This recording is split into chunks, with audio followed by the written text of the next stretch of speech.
l'âme d'une certaine façon.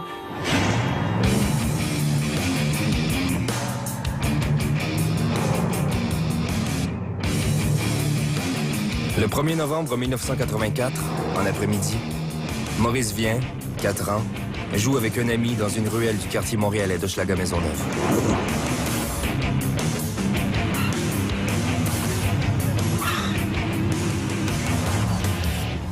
En acceptant d'entrer dans la voiture d'un inconnu, il ne se doute pas du danger qui le guette. C'est la dernière fois que l'enfant a été vu vivant. L'affaire Maurice Viens, ça fait 25 ans. Ça fait plus de 10 ans que j'ai quitté la police. C'est une de ces cicatrices à l'âme.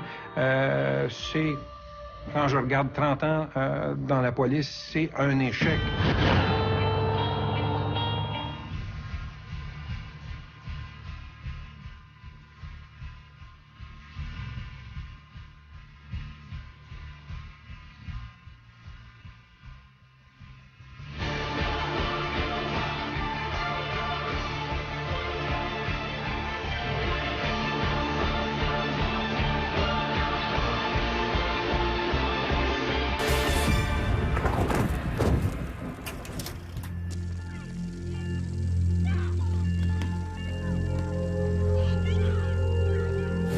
Il est environ 13 heures en ce lendemain de l'Halloween 1984.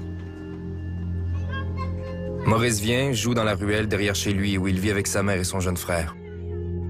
Il est avec son ami Manuel Gagnon. Pour Francine, c'est une journée comme les autres. Rien ne laisse croire que sa vie s'apprête à basculer.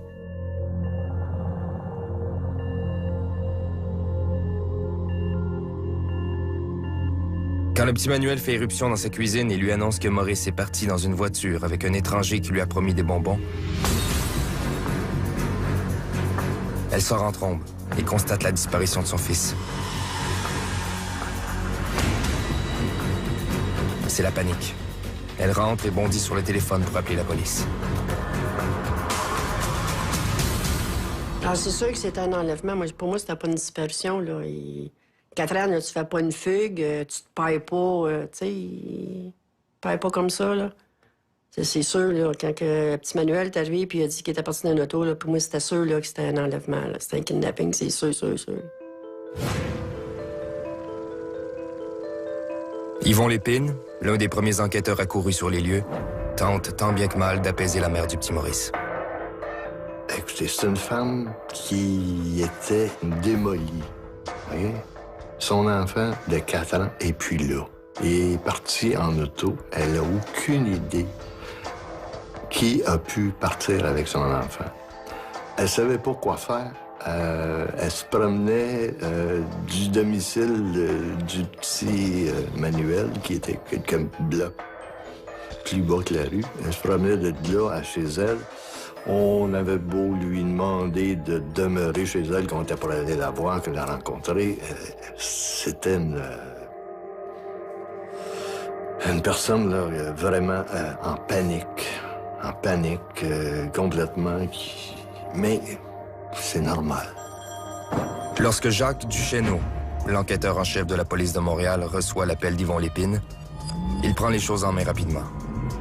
Alors, immédiatement, eux s'aperçoivent qu'il y a quelque chose qui marche pas et qu'on parle sûrement pas d'une disparition, mais plutôt d'un enlèvement.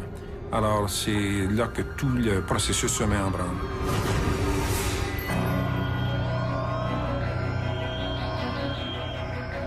Dans les premières interventions qu'on a faites, on a fait venir à peu près tout ce qu'il y avait de police, de libre, les unités qui sont mobiles, qu'on appelle chez nous, pour ratisser le secteur au complet. Alors, dans les premières heures, là, le secteur a été ratissé au complet.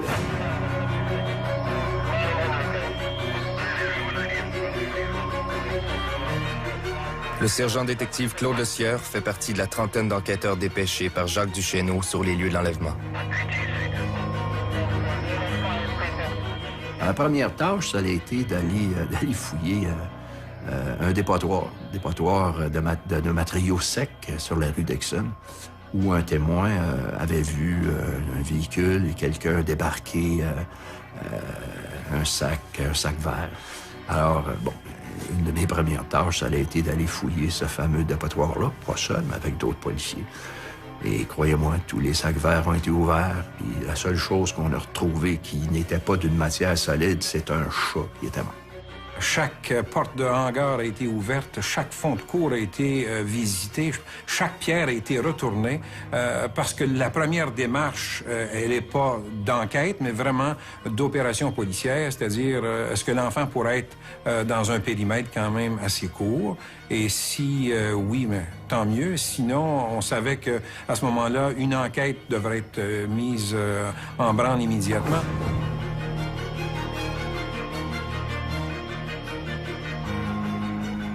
Notre soirée, c'est un peu limité à ce genre d'intervention-là. Les ruelles ont toutes été faites dans le secteur.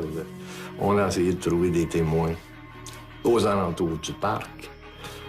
On est revenu bredouille et ça s'est terminé à peu près vers les 4-5 heures du matin, nos recherches dans le quartier.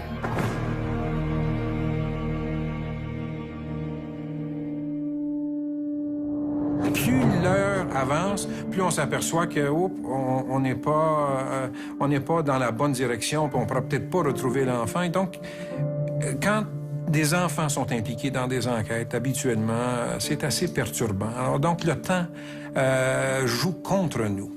Donc, quand on envoie un détective faire une vérification, rapidement, on va avoir un retour pour savoir si on se dirige au bon endroit. Et la plus petite bribe d'information peut devenir cruciale dans ce genre d'enquête.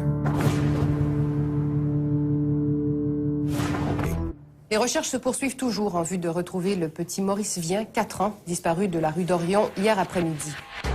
La tension monte chez les parents de Maurice. Sollicité par les médias accourus sur les lieux, il lance des appels à l'aide.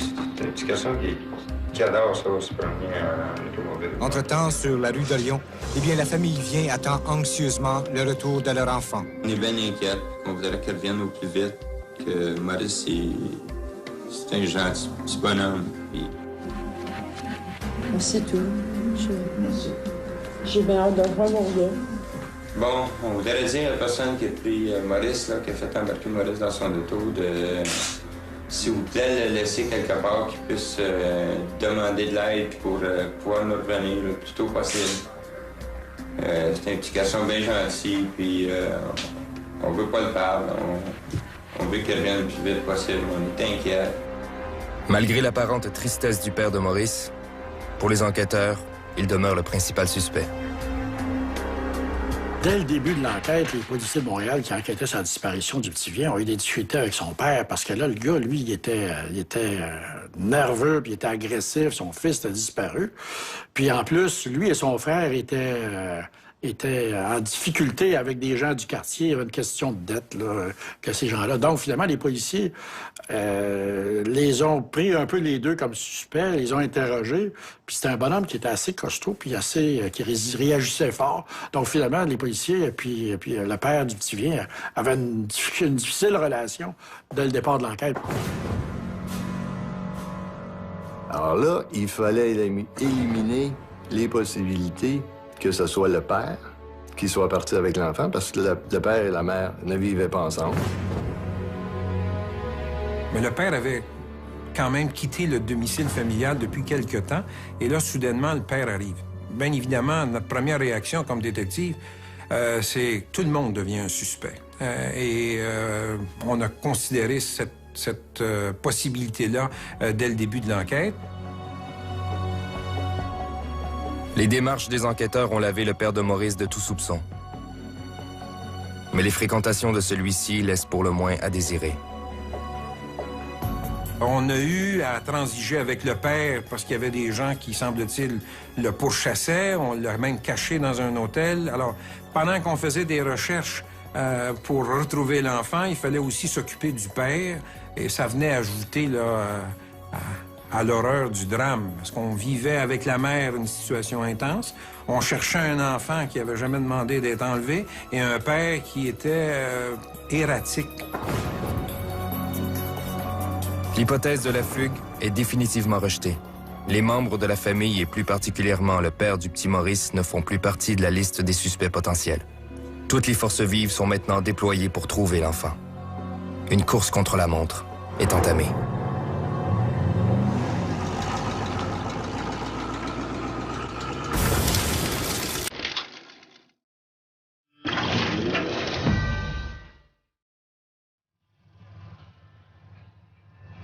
En novembre 1984, Maurice Vien, 4 ans, est kidnappé derrière chez lui.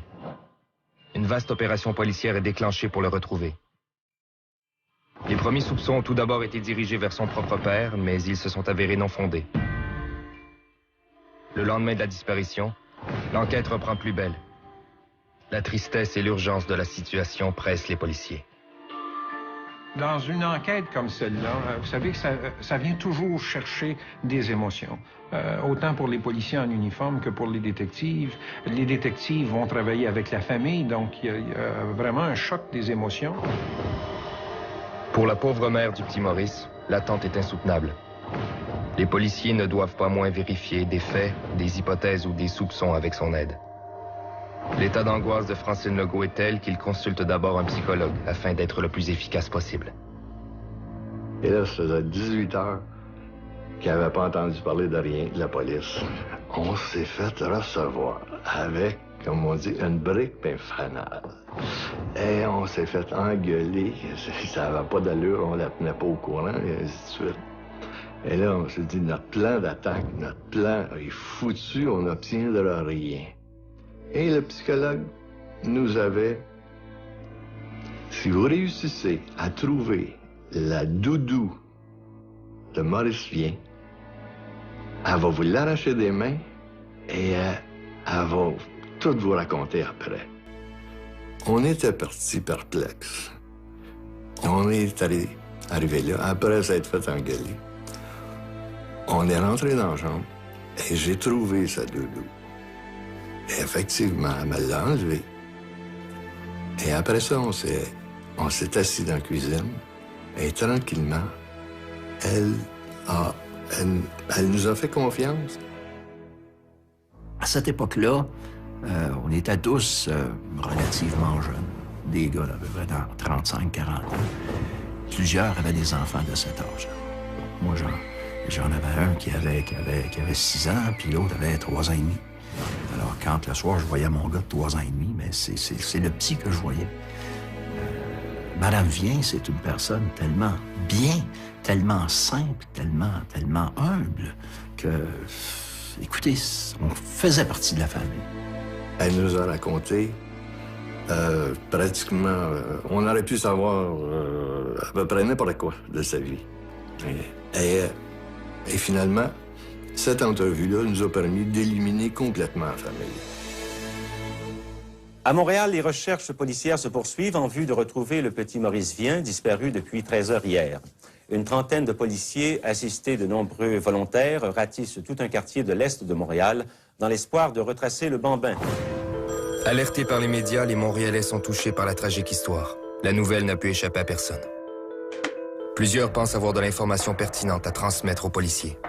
Il y a tellement d'informations qui entrent. Vraiment, là, chaque heure, les téléphones ne dérougissent pas. Tout le monde pense avoir vu l'enfant à tel endroit. Ça nous prend une coordination. Et là, on a utilisé mon ordinateur personnel parce que à ce moment-là, les services policiers ne travaillent pas encore avec des ordinateurs. On a encore des vieux dactylos. Mais là, on a besoin d'un outil pour coordonner toutes les informations qui entrent. Mais il faut les valider après ces informations-là. Et on les a toutes validées. Alors, ça a demandé un travail énorme. Et il n'y a pas grand monde qui a dormi là, dans ça. Là. Une enquête, c'est comme faire un casse-tête. Et chaque pièce devient importante. Si on est capable de voir le portrait d'ensemble, hein, on est proche d'atteindre le but qu'on s'est fixé. Et dans ce cas-là, c'est de retrouver l'enfant vivant le plus rapidement possible.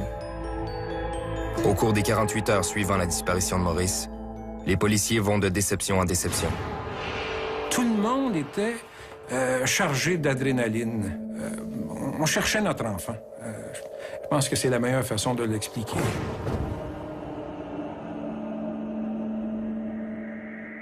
Au 3e jour de la disparition de Maurice Vien, le samedi 3 novembre, un Montréalais contacte les policiers. Au cours d'une balade en vélo, il a trouvé un petit blouson de ski sur le bord du Richelieu, sur la rive sud de Montréal. En l'examinant, il s'est rendu compte qu'il y avait un nom décrit sur la doublure. Celui de Maurice Vien.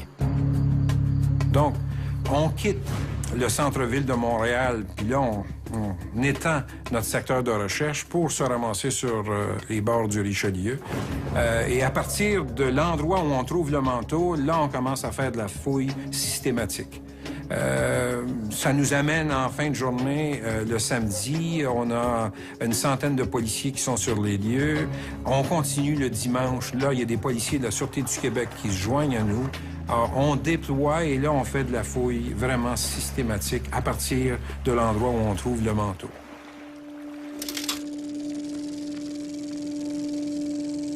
Mais moi, à ce moment-là, quand ils ont trouvé le manteau, je savais que Maurice était déjà mort. C'est fort à dire, là, mais mon cœur de mère savait qu'il était mort. J'ai eu comme une apparition, que je pourrais dire. J'étais assis dehors, puis c'est comme s'il y avait quelqu'un, comme une Sainte Vierge, je pourrais dire, qui avait Maurice dans ses bras, puis elle m'a dit, je vais prendre soin de lui. C'est sûr, t'espères toujours que... Qu'est-ce que tu ressens, là, c'était pas ça pantoute, là, tu sais. C'est sûr, j'aurais aimé mieux le retrouver puis le serrer dans mes bras, là, tu sais. Mais c'est sûr, tu veux qu'on te le retrouve. L'affaire a semé un tel émoi dans la population que de nombreux citoyens se joignent aux recherches lancées par les policiers. J'ai été vraiment étonné de voir comment est-ce que la population était derrière ce type d'enquête. Il y a un monsieur qui nous est arrivé, c'est un industriel, qui est arrivé avec son hélicoptère et le pilote d'hélicoptère, puis il dit, écoutez, je vous offre mon hélicoptère pour la journée. Puis les gens nous offraient leur service pour aller fouiller des boisés ou des endroits. On est toujours au mois de novembre, on est dans terre mouillée, on est dans le bout, dans le fond. Dans ce genre d'enquête, quand ça touche un enfant, on est toujours optimiste. 3 jours après l'enlèvement, on découvre le manteau. Pour nous, il est encore en vie. Il doit être encore en vie. Et ce qui va nous arrêter, finalement, dans cette démarche, c'est si on trouve le corps. Sinon, le temps joue contre nous et il faut mettre, à ce moment-là, tout ce qui est à notre disposition pour trouver l'enfant le plus rapidement possible. Mais on n'a jamais perdu espoir qu'on pouvait le trouver encore vivant, même si ça faisait 3 jours. Moi, je peux vous dire que sur un très vaste territoire, il y a à peu près juste les roches qui sont restées, puis les brindilles qui sont restées dans les champs. Que ce soit un bout de cigarette, que ce soit n'importe quoi, tout m'était rapporté. Une 3e journée de recherche infructueuse passe ainsi. La tension monte. Chez la mère du petit disparu, comme chez les policiers. Il est toujours difficile pour un policier de dissocier sa vie professionnelle et sa vie personnelle. On est tous, à ce moment-là, de jeunes hommes, on a de jeunes enfants. Alors ça, c'est une torture morale tout le long de l'enquête. Non seulement pour moi, mais pour les gens avec qui je travaillais. C'est bien évident que c'était... On se couche, on dort rapidement, on prend une douche et on revient parce que notre tâche n'était pas encore complétée. Pour retrouver Maurice Vien, les policiers ont remué ciel et terre, sans résultat. Finalement, au 5e jour de leur course folle contre la montre, un policier venu de Québec va faire une terrible découverte, non loin de l'endroit où a été trouvé le blouson de ski du petit. Dès lors, ce n'est plus un enfant que l'on cherchera, mais un assassin.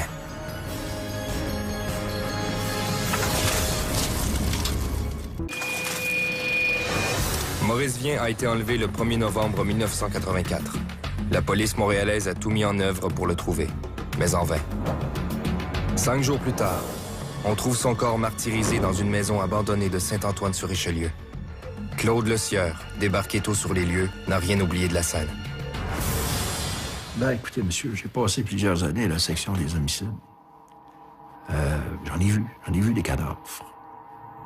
Il y en a pas un qui est mieux que l'autre. C'est sûr que dans le cas d'un enfant, ça va nous chercher, vous savez. L'horreur est totale. Un lourd rouleau de papier goudronné recouvre une partie du corps de l'enfant. Il a été sauvagement battu à coups de bâton. Son pantalon et sa petite culotte sont rabattus sur les talons. Sa chemise est remontée jusqu'aux épaules. Des genoux jusqu'au haut du corps, la peau est violacée. Il y a un enfant de 4 ans, monsieur, qui est enlevé. Un enfant de 4 ans qu'on retrouve dans des conditions semblables, dans un endroit semblable. Là, c'est de l'irrationnel. Il n'y a pas aucun enquêteur qui peut dire, qui peut se mettre à la place, de la victime, évidemment trop jeune, et du suspect. Il n'y a pas personne ici dans le studio qui peut penser à ça. C'est de l'irrationnel. On n'est pas capable de penser comme enquêteur. Alors, on pense comment? On pense avec notre cœur puis nos tripes. Ça a été le cas du petit Maurice Vian. Jacques Duchesneau accourt à son tour sur les lieux de la terrible découverte. Là, imaginez, là, on est en novembre, il fait froid. On est dans une maison qui n'a pas d'électricité. Et quand on entre à l'intérieur, il y a un énorme trou dans le plancher. C'est une maison qui est en construction. Donc, du premier plancher, on peut voir dans le fond de la cave. Et là, on éclaire avec des lampes de poche. Et là, on voit le corps de Maurice Vian. Moi, j'ai toujours dit, de façon imagée, je pense que tout le monde, notre cœur est arrêté à ce moment-là.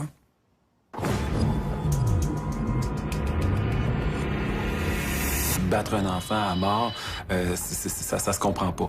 Pour y arriver, c'est là qu'il faut faire intervenir soit la maladie. Si on avait pu trouver la personne qui a fait ça, puis on avait pu l'évaluer, on serait peut-être rendu compte que c'est quelqu'un qui n'est absolument pas dans la réalité et complètement malade. Ou encore, c'est quelqu'un qui a tellement de rage en lui, tellement de colère, qu'il a besoin de la défouler pour s'en libérer. Mais c'est clair qu'on n'est pas dans le domaine du rationnel.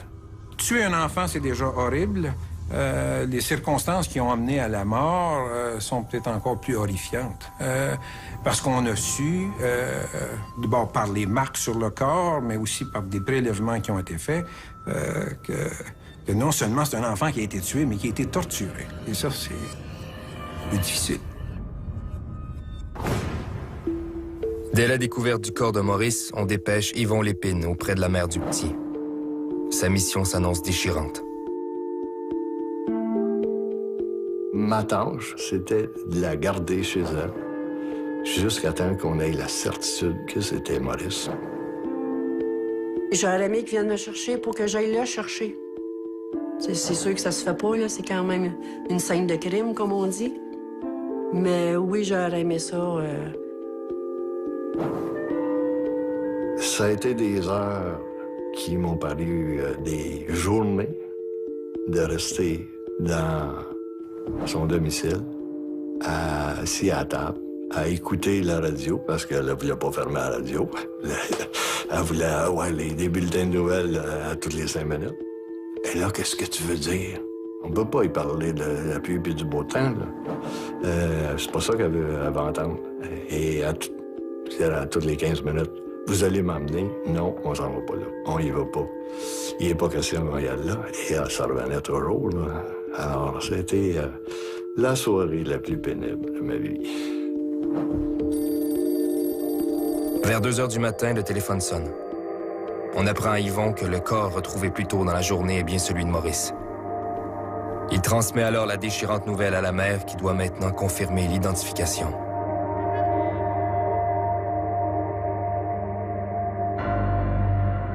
J'ai dû l'amener à la morgue, à la Sûreté du Québec, pour qu'elle identifie Maurice. Ça, c'est la pire chose que j'ai faite dans ma carrière. D'amener une femme identifier son fils. J'ai vraiment pas aimé ça.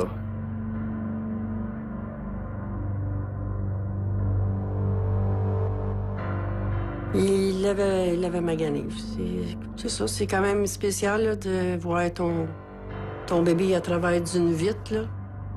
Tu y vois juste comme la face pour l'identifier. Tu peux même pas l'approcher, tu peux même pas le serrer dans tes bras, comme même s'il est mort. En tout cas, tu veux pas, tu veux le prendre. Tu sais. Ben oui, c'est ça. Écoutez, tout parent qui vit la perte d'un enfant a un deuil à faire qui, en soi, est extrêmement difficile à faire. Perdre un enfant de façon subite, comme ça, dramatique, sans avoir été préparé, c'est déjà pour un parent presque inacceptable. Et si on ajoute au fait que cet enfant-là a été agressé, a été battu et mort d'une façon tragique, probablement dans des souffrances, écoutez, ça fait un deuil qui devient presque impossible à faire. Tu l'imagines, mais tu peux pas t'imaginer que ça va t'arriver ou quelqu'un va le faire à ton enfant, tu sais. Bon, tout le monde le sait, il y a des enfants qui se font violer, qui se font battre. Mais tu penses pas que quelqu'un va venir chez toi, en face de chez toi, voler ton enfant, puis le battre à mort, là. Tu sais, puis le laisser dans le fond d'une cave. En tout cas, ça dépasse l'entendement, là, ça, là. Moi aussi, sont grandes, là, mes émotions, là, mais j'ai un travail à faire, là. Faut que je le fasse, là, tu sais. Même s'il y a une larme qui coule, faut que tu l'essuies, puis il faut que tu continues, là, t'sais. C'est un moment extrêmement difficile. D'abord, difficile d'accepter l'échec et difficile de voir dans quelles circonstances tu trouves une personne qui, dans ta tête, est encore vivante il n'y a pas longtemps. Alors, ça a été difficile. 25 ans plus tard, je pense qu'on trouve ça très difficile. Écoutez, oui, les policiers, c'est des êtres humains. C'est des êtres humains comme n'importe qui. Dans le cas du petit, j'ai mon fils le plus jeune. Je vous dis, j'y trouvais des ressemblances, mais des ressemblances très proches. Je sais pas qui remercier pour que lui soit là. Quand on vit des enquêtes comme celle-là, tu n'accroches pas ton manteau en quittant le poste de police, puis tu dis « je reviens à un être humain », t'es un être humain tout le temps. Et tu vis avec ce fardeau-là. Moi, je me rappelle que le soir où je suis revenu à la maison, je suis allé chercher mes enfants et je suis allé les amener dans notre lit. Ils ont couché une partie de la nuit entre moi et ma femme. C'était ma façon de dire « mais je vous protège ».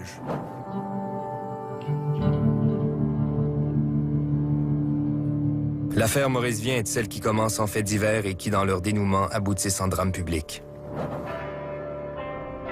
9 jours après l'enlèvement de l'enfant, 1 millier de Montréalais s'entassent dans l'église Sainte-Marguerite-Marie pour lui faire leurs adieux.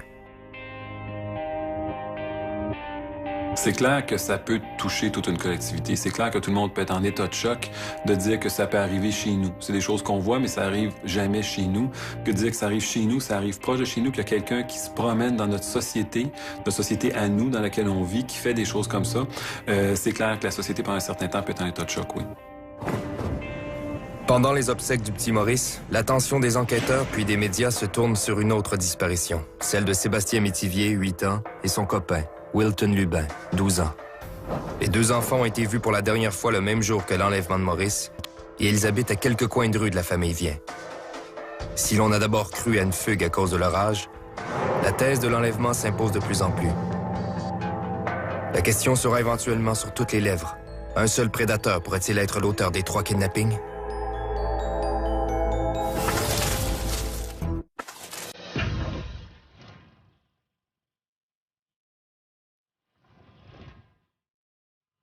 En novembre 1984, le corps du petit Maurice Vien est retrouvé dans une maison abandonnée de Saint-Antoine-sur-Richelieu.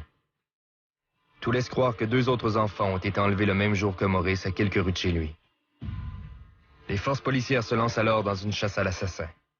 Le père de Maurice ayant été blanchi, des doutes émergent autour d'un autre suspect. Un chauffeur de taxi opérant dans le secteur où a eu lieu les enlèvements. Il s'est lui-même présenté au poste de police afin d'y faire une déposition. Ses propos semblent louches. On l'arrête 2 jours plus tard afin de l'interroger. Moi, j'assiste à l'interrogatoire derrière un miroir, une vitre sans teint, et je peux voir le comportement pendant que les enquêteurs posent des questions. Et là, il se passe quelque chose de vraiment étrange lors de cet interrogatoire-là. Quand ce fameux chauffeur de taxi est confronté à une situation qui l'amène pas loin du jeune Vien, il se retourne à sa droite et parle à une personne qui n'est pas là, un personnage fictif.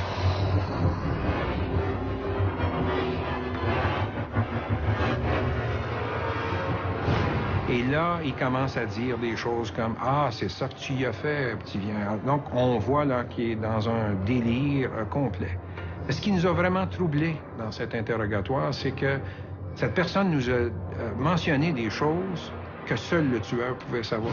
Et c'est là qu'on s'aperçoit qu'il n'est peut-être pas étranger à ce qui a pu se passer. De s'adresser à une troisième personne qui est manifestement pas là, ça c'est plus du registre de la psychose. On va voir ça, par exemple, chez les schizophrènes qui entendent des voix et qui sont convaincus que les voix doivent venir de quelque part. C'est pas du tout du registre de la personnalité multiple dans ce cas-là. C'est du registre d'une psychose, de la schizophrénie, quelqu'un qui entend des hallucinations et qui va répondre à la personne.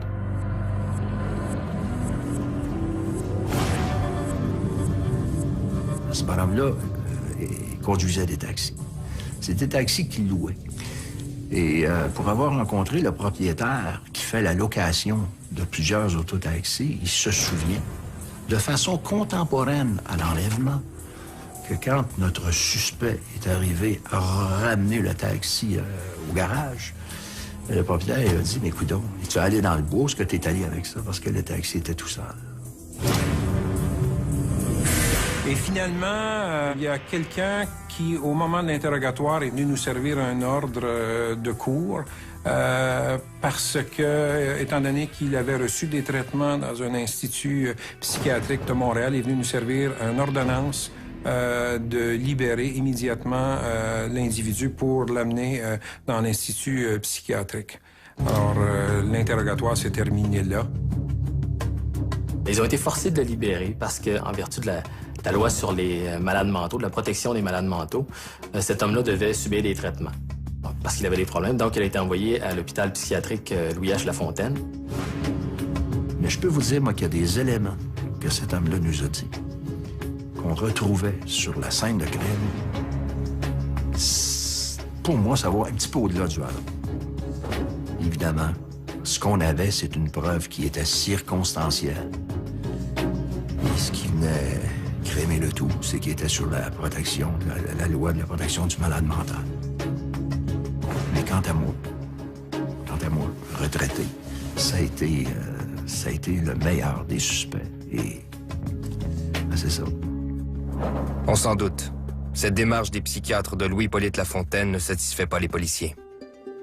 Les psychiatres dans notre société, avec les lois qui nous régissent, sont un peu mal pris.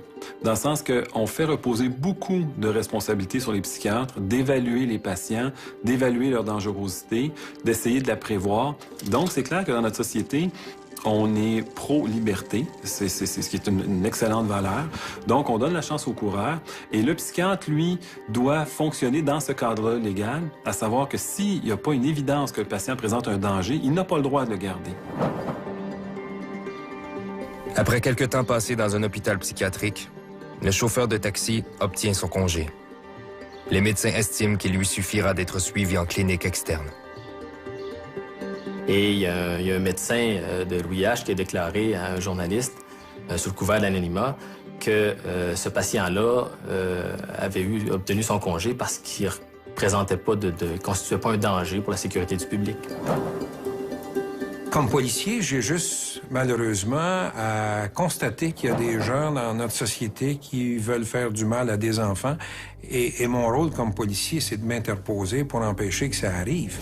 Je peux pas solutionner tous les problèmes de la société. Je peux pas être en même temps policier, justicier, juge et psychiatre. Je dois juste composer avec les éléments que la société me donne. Mais s'il faut me demander d'un point de vue personnel, ben oui, ça me laisse perplexe. Moi, que des gens qui seraient mieux en établissement que des gens soient libérés. Est-ce que c'est le cas ici? Bon, je suis pas placé pour le savoir. Je peux pas vous dire. Je sais juste que quand tu es à l'autre bout du processus, c'est que c'est toi qui ramasses les corps, ça devient difficile à accepter. Malgré leurs déceptions et leurs doutes, les policiers continuent leur chasse et enquêtent sur la disparition de Sébastien Métivier, 8 ans, et de celle de son copain, Wilton Lubin, 12 ans.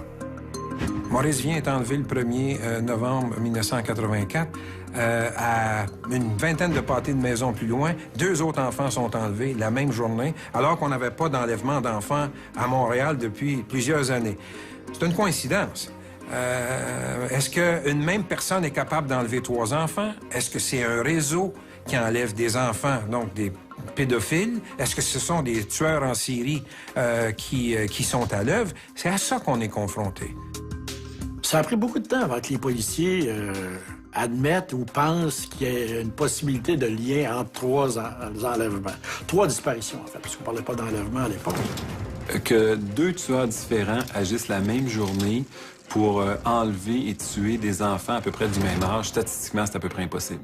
C'est comme si je vous disais, est-ce que c'est possible de gagner la 649 puis le Super 7 la même semaine avec 2 billets différents pour la même personne? C'est toujours possible. Mais statistiquement, c'est presque impossible. La loi des probabilités veut que ce soit un tueur unique qui agit dans ces 3 cas-là plutôt que des tueurs différents, c'est évident. Un mois après la double disparition, on découvre le corps de Wilton Lubin dans les eaux du fleuve Saint-Laurent, à la hauteur des îles de Boucherville. Il a la gorge tranchée. Le corps de Sébastien Métivier ne sera jamais trouvé. Mais le macabre décompte ne s'arrête pas là.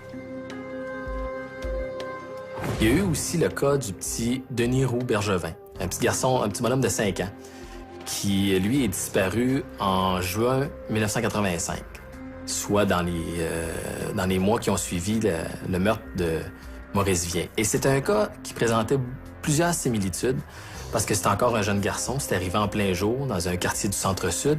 Le petit Roux Bergevin, il venait de dîner, il était sorti à l'extérieur en attendant de prendre son dessert.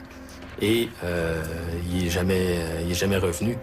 Donc, à ce moment-là, même chose, les recherches s'étaient mises en branle. Il y a un paquet de bénévoles qui avaient cherché. Les policiers avaient tout ratissé le secteur. Et le corps de l'enfant avait été retrouvé sur la rive sud de Montréal, encore une fois, comme Vien, qui avait été découvert sur la rive sud. Le corps de Denis Roux Bergevin a été trouvé dans un sous-bois, face contre terre, les culottes baissées. Il était couvert d'échymose de la tête aux fesses. Et il avait manifestement été battu à mort à coups de bâton ou de planche. Tout comme Maurice Vien. La différence, c'est que dans le cas de Denis Roux Bergevin, il avait été agressé sexuellement, ce qui n'était pas le cas de Maurice Vien. Maurice Vien, Sébastien Métivier, Wilton Lubin au début de novembre 1984. Puis, 6 mois plus tard, le petit Denis Roux Bergevin. Mais ce n'est pas tout. Le corps de Michel Étier, 12 ans, de Repentigny en banlieue de Montréal, est repêché dans les eaux du Saint-Laurent à la hauteur de Sorel à la fin de mars 1985. Il était porté disparu depuis le 13 décembre 1984, soit 1 mois et demi après les Vien, Métivier et Lubin. Il a été tué par strangulation. Cette série d'enlèvements d'enfants est une première au Québec. L'enquête semble piétiner, mais les policiers n'ont pas dit leur dernier mot.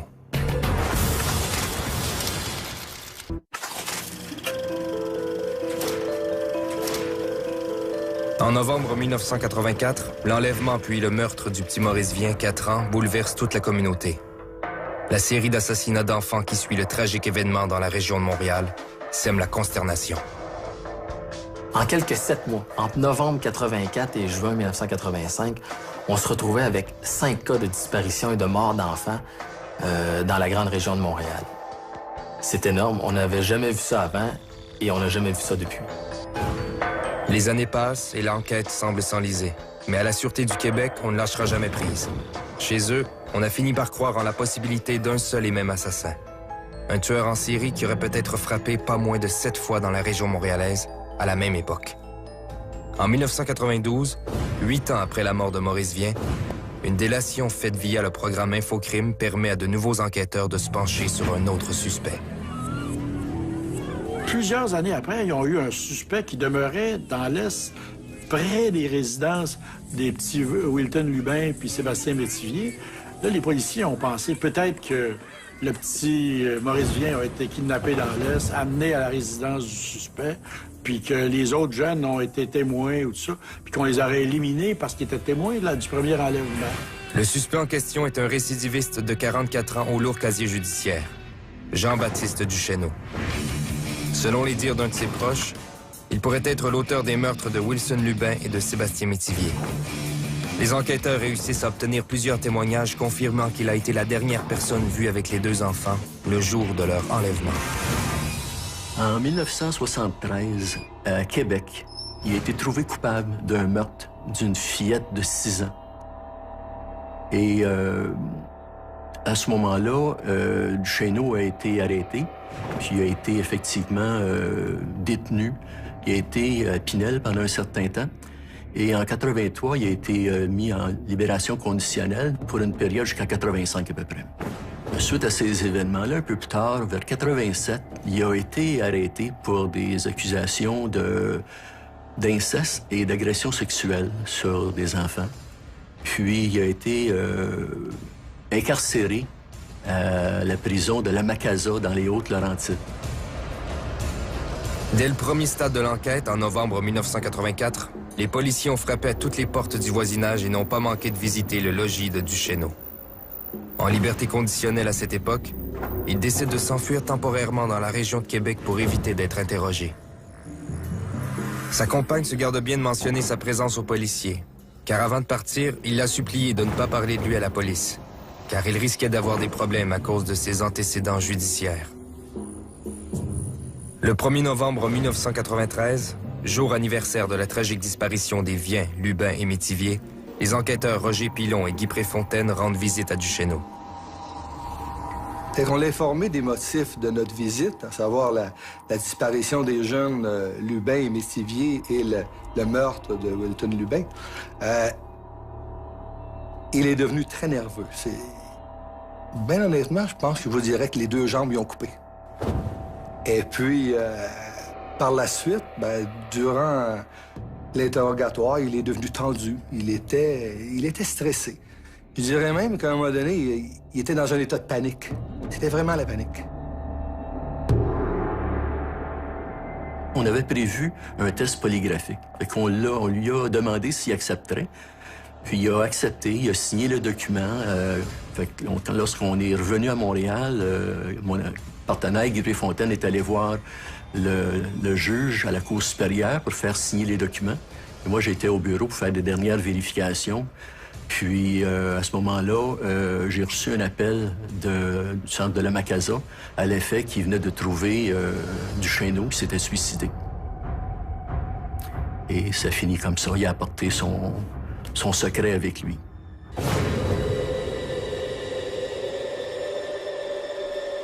Il y avait une grande déception. On était près de la fin. On voulait arriver à une étape de soit disculper Jean-Baptiste Duchesneau de cet événement-là ou l'inculper pour le faire juger relativement à ces faits-là. Et puis là, on se retrouve devant rien. Il est parti tout simplement avec son secret.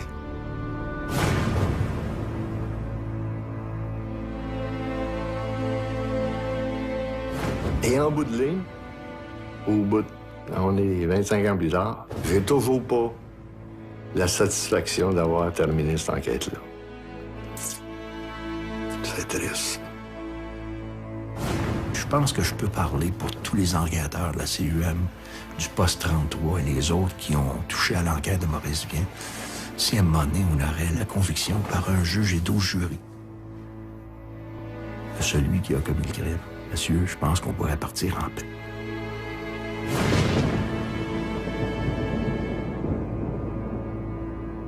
S'il y a quelqu'un qui sait quelque chose, dites-les donc.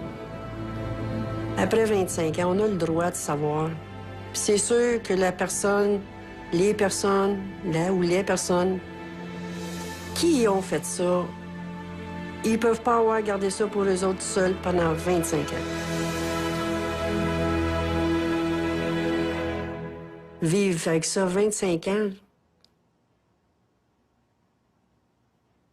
Moi, ça fait 25 ans que j'entends que le mal qu'il a fait à cet enfant-là. J'entends Maurice pleurer. Fait qu'imagine, lui, il a fait mal. Fait que j'imagine qu'il y a encore des images de ça. Je me demande comment il fait pour vivre avec ça.